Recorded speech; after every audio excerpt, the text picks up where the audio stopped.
The unit me and my group have been assigned to is Unit 3, Exponential Functions. In Unit 3, Section 1, an exponential function is shown when the y values increase by the same ratio. There are two equations associated with exponential functions, y equals b square root x and y equals ab square root x. The difference between both is that y equals b square root x has 1 as its initial value all the time. Therefore, the y-intercept will always be 1. In y equals ab square root x, a represents the initial value. Therefore, a can change and the graph can either move up or down as a can have different values. For exponential growth to occur, b has to be greater than 1. For example, y equals 2 square root x, the b value is greater than 1 because it is 2. In Unit 3, Section 2, there are also two equations associated with it. Y equals b square root negative x and y equals 1 over b square root x. Both of these equations lead to a decaying exponential function. For an exponential function that is decaying to occur, the b value has to be greater than 0 but less than 1. For example, y equals 0.5 square root x is a decaying function as 0.5 is less than 1. Another example is y equals 2 square root negative x. When this is solved, it then becomes y equals 1 over 2 square root x. This is a decaying exponential function because 1 over 2 when calculated is also 0.5, which is less than 1. A real-life example of a decaying function would be the depreciation of price of a car. So when a car is sold, the price depreciates by year. For example, if a car is bought for $25,000 and the depreciation is 0.3, every year the price would decrease by 0.3%. So for example, the first year the price would depreciate to 17,500. The second year it would depreciate to 12,250, and the third year it would depreciate to 8,575. This is section 1 and 2 of Unit 3. Another question you could get is describe a situation that would result in the following exponential equation. For example, our equation in this case is y equals 5,000 times 0.75 to the power of x. So the equation itself is y equals abx. So you could break it down to find what each value means. So a equals the initial amount, which is 5,000, and b equals the growth/decay rate, which is 0.75. And since it's under 1, since b is smaller than 1, this is a decay rate, not a growth rate. So I came up with an example, which is a car is bought at an initial value of $5,000, which is in line with this initial amount, 5,000, and the value of the car diminishes 25% every year. Now it diminishes 25% every year because b equals 1 minus 0.75, or like is it equals 1 minus equals 0.25, and that equals 25%. Rational exponents. Now you must be guessing now what is a rational exponent. First, let's start off with this. This is not a rational exponent. This is a radical. We need to take this and turn it into a rational exponent. To do so, consider it like this. Since this is 16 to the fourth root to the power of 3. This root 4 can also be considered 16 to the power of a quarter. Following exponent law, which means if there's power inside the bracket and outside, you multiply the two together and combine them or simplify them. Doing that would make it 16 to the power of 3/4. This right here is considered a rational exponent.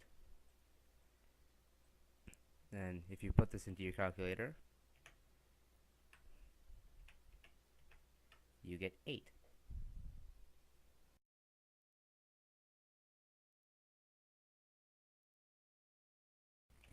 Now, let's look at an example of rational exponents being multiplied and divided. Say you're given an equation like this. 16 to the power of a quarter divided by 16 to the power of a half multiplied by 16 to the power of 3/4. Now first, we need to all make sure that the denominators are all the same. So, the lowest common denominator for all of them would be 4. And to get that 1/2 to 4 would basically be multiplying the numerator and the denominator by 2, making it 2/4. Now, following exponent law, when the number that's being affected by the exponent and all three are the same, which is true because they're all 16, you're basically, for dividing, you're subtracting, and when it's multiplication, it's addition. So technically, for the exponents, it's 1/4 minus 2/4 plus 3/4. If you add those all together, you get 16 2/4. Simplifying that, it becomes 16 to the power of a half. If you try to turn this into a radical, this basically becomes the square root of 16, which is 4. Either way, if you either put in your calculator 16 to the power of a half, or you put it to the square root of 16, you'll always reach the same answer, because technically both of these are equal.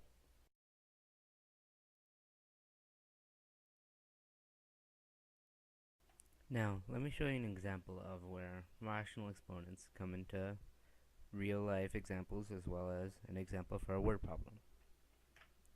Let's say that a type of yeast cell duplicates every hour. So if there were 10 to start off with, after half an hour, it would become 20. After another half an hour, those 20 cells would duplicate and make it 40. Let's say if you start off with 50 cells, how many cells would there be after 1.5 hours have passed? So basically, putting this into an equation, the total amount is equal to I, which is the initial amount, which in this case will be 50. And since it's duplicating every hour, or every half hour, this becomes 2. T is the amount of time that has passed, which is 1.5 hours. And 0.5 is the half hour that passes every time it duplicates.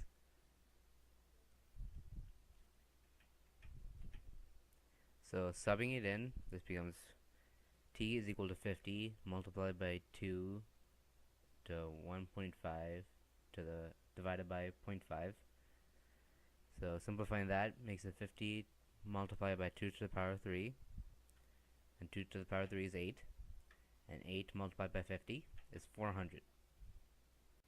So to simplify this equation, I is the initial amount that you are going to start off with. This right here is the amount that, so if it triples, this 2 will become 3, or if it quadruples, this 2 will become 4. T is the amount of time that has passed, and D is the amount of time that it takes for it to double, triple, quadruple, the total amount of time that it would take for one of these cycles to happen. Another question you could get is solve the following exponential equation, which in this case is 2 to the power of 2x squared minus 3x, which equals 2 to the power of x squared minus 2x plus 12. So step 1 is canceling the bases. Because they have the same base, you can cancel them and start solving for the next level, which is 2x to the power of 2 minus 3x equals x to the power of 2 minus 2x plus 12. So step 2 is make one side equal 0. To do this, you bring all the terms from one side to the other side and equals 0. So in this case, it's x squared minus x minus 12 equals 0. Step 3 is factoring. So to do this, you gotta find two numbers where the product is minus 12 and the sum is minus 1. So in this case, those numbers are minus 4x and plus 3x. I mean negative 4x and positive 3x, because negative 4 times positive 3 is negative 12, and negative 4 plus positive 3 is negative 1. So when you factor it out, you get x minus 4 and x plus 3. And then step 4 is you solve for x.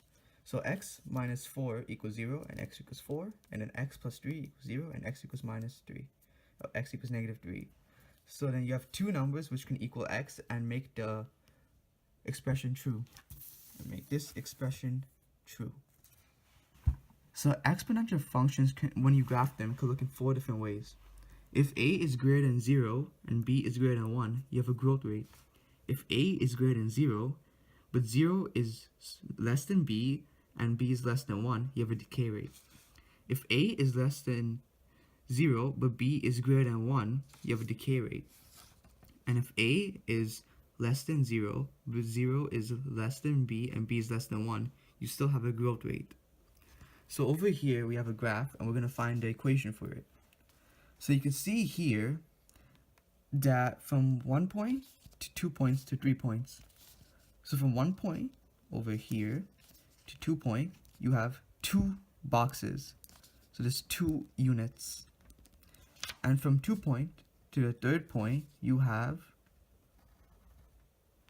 4 units because there's 4 boxes. This would mean that your b value would equal 2.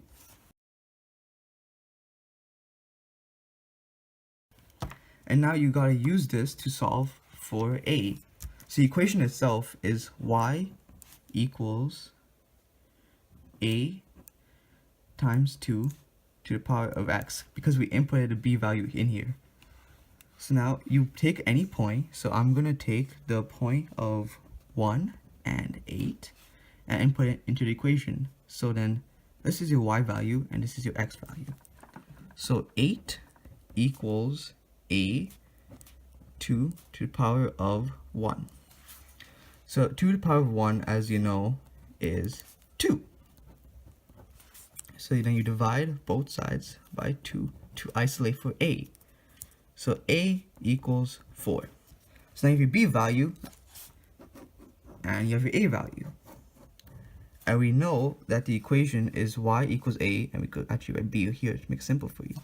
Y equals a times b to the power of x. So that means your equation for this graph here is y equals 4 times 2 to the power of x. So with exponential problems comes half-life word problems. An example of a half-life word problem is in 8 days, a sample of ion X decays to 1 over square root 2 of its original amount. Determine the half-life of the substance by solving the exponential equation. So the equation you will use is the half-life equation. A equals initial value times 0.5 to the power of t over h. So before you start, you have to input your variables into the equation. So a is the final amount, which in this case is a equals 1 over square root 2. AO is the initial amount, which means AO equals 1 because it says a sample of ion X. T equals amount of days, so in this case t equals 8, because in 8 days a sample of ion X decays to 1 over square root 2 of its original amount. And then h equals the half-life, which is the unknown variable. So when you input it into the equation, it becomes 1 over square root 2 equals 1 times 0.5 and 8 to the power of 8 over h. So in step 2, now you solve for h. So first you go, so this is the equation, and you divide each side by 1 to get rid of the 1 and from the 0.5. So this, you're left with a simple equation. Next, you take the natural log on both sides to get rid of the log, to bring the, so first, you bring the exponent down, 8 over h, and then you do log 0.5 divided by log 0.5. And on the left side, you do log 1 over square root 2, like over here, and you divide by log 0.5, which is the same on this side.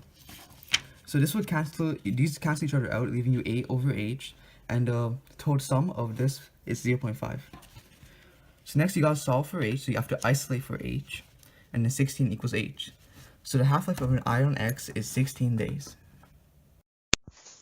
Section 3.5, Transformations. In functions of the form g of x, the constants a, k, d, and c change the location or shape of the graph of f of x.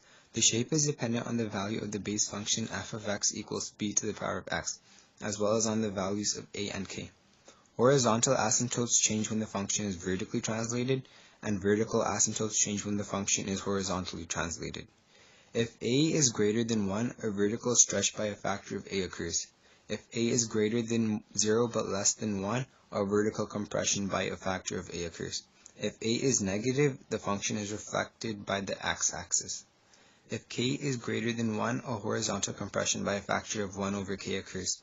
If k is greater than 0 but less than 1, a horizontal stretch by a factor of 1 over k occurs. If k is negative, the function is reflected by the y-axis. If d is greater than 0, a horizontal translation of d units to the right occurs. If d is less than 0, a horizontal translation to the left occurs. If c is greater than 0, a vertical translation of c units up occurs. If c is less than 0, a vertical translation of c units down occurs. X must always be 1 when applying transformations. If x is greater than 1, you must first factor, and the factored term will become your k value. If a k value is already present, you will multiply the two k values. The domain is always XER, and transformations do not change the domain. The range, on the other hand, depends on the horizontal asymptote. If the function is above the asymptote, the range is y greater than c. If the function is below the asymptote, the range is y less than c. Our first question is predict what will happen to the function if it's changed to g of x equals 2 to the power of 2x. First, we're going to start off by checking which variable is being changed. In these questions, the variable k is being changed. And so we will remember that if k is greater than 1, a horizontal compression by a factor of 1 over k occurs. And if k is greater than 0 but less than 1, a horizontal stretch by a factor of 1 over k occurs.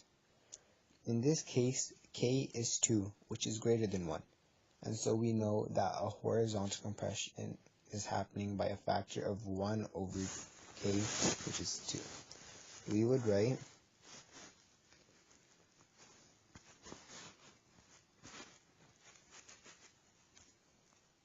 a horizontal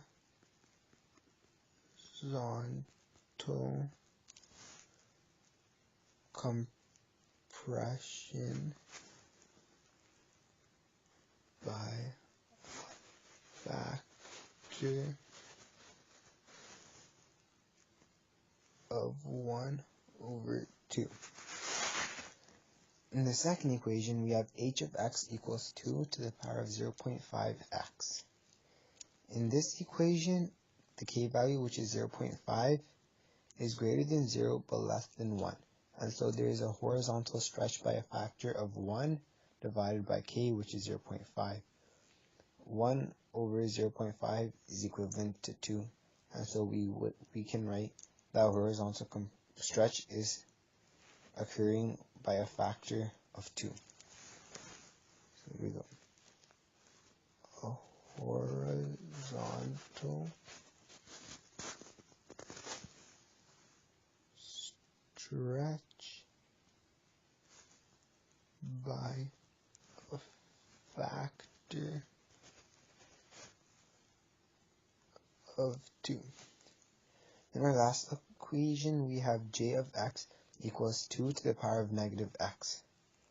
If k is negative, the function is reflected in the y-axis, meaning that this equation, although it doesn't have a number in front of k, which means there's no stretch or compression, there is a reflection about the y-axis. And so we would write there is a reflection about the y-axis. Question is, describe a base function that is vertically stretched by a factor of 4, reflected on the x-axis, translated 3 units down and 2 units to the left, and has a horizontal stretch by a factor of 1 over 2. In these types of questions, it is smart to write down what each variable is. So our a value would be negative 4, since the function is being vertically stretched by a factor of 4, and reflected about the x-axis. Our k value would be 2 because there's a horizontal stretch by a factor of 1 over 2, and our k value is always the second number in the fraction.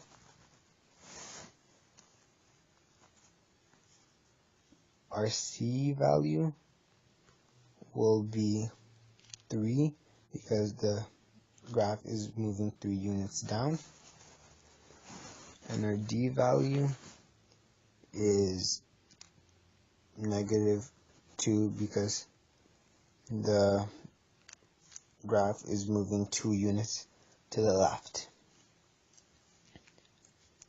So now let's make our equation. F of x equals -4 to the power of 2 bracket x plus 2 -3 because it is moving 3 units down. And so this is our equation. Graphing an exponential function. In this case, the function is y equals 3 times 2 to the power of x plus 4. We'll come back to this stuff later, but let's first talk about graphing it. So to graph exponential equation, or exponential function, you use mapping notation, which is x over k plus d and y, ay plus c, because x over k plus d is your x variable, and ay plus c is your y variable. An exponential function in this type of layout is y equals a times b to the power of x times k minus times x minus d plus c. So the equation is y equals 3 times 2 to the power of x plus 4. But if you put in this layout, it is y equals 3 times 2 to the power of 1 times x minus 0, all that plus 4. So then your first step is to input the variables, and the simplified version is x and 3y plus 4. So now your base function is 2x, which means your table of values, whenever x is -2, it would be y would be 0.25. When your x is -1, your y will be 0.5. When x is 0, your y will be 1, and so on.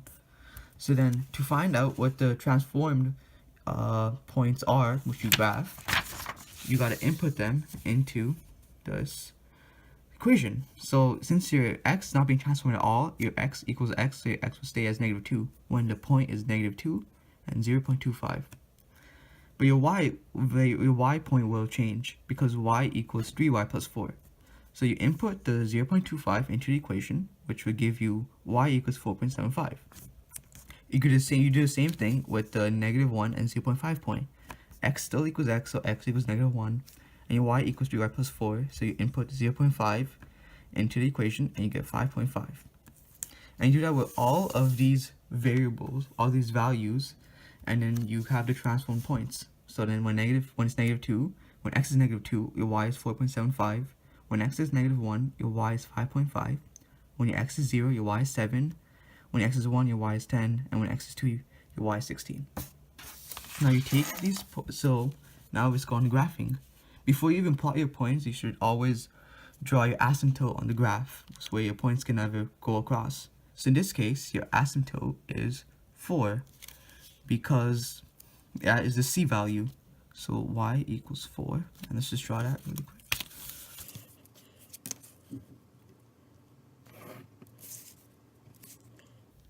Okay, now let's plot the points. So when x is -2, your y is 4.75. So x is -2, and your y is 4.75, which is right here. When your x is -1, your y is 5.5. Sorry, it's over here. 5.5. When your x is 0, your y is 7. When your x is +1, your y is 10. And when your x is 2, your y is 16. But we can't plot that because the graph is too small. That's okay. You have enough points to make your curve, which would be like this. So you draw your arrows so you know it doesn't end. And there you go. So the y-intercept, as you can see, is 0 and 7. Your domain is x, e, r, like all exponential functions are. Your range does change, so it's y, e, r, such as your y is greater than 4, because 4 is your asymptote, which is right here, so the function will not go below that. And is it increasing or decreasing? Well, you could tell, since your a value is 3, which means a is greater than 0, and your b value equals 2, which means that your b value is greater than 1. So this means there's a growth rate. So your graph is increasing. And that is how you graph an exponential function.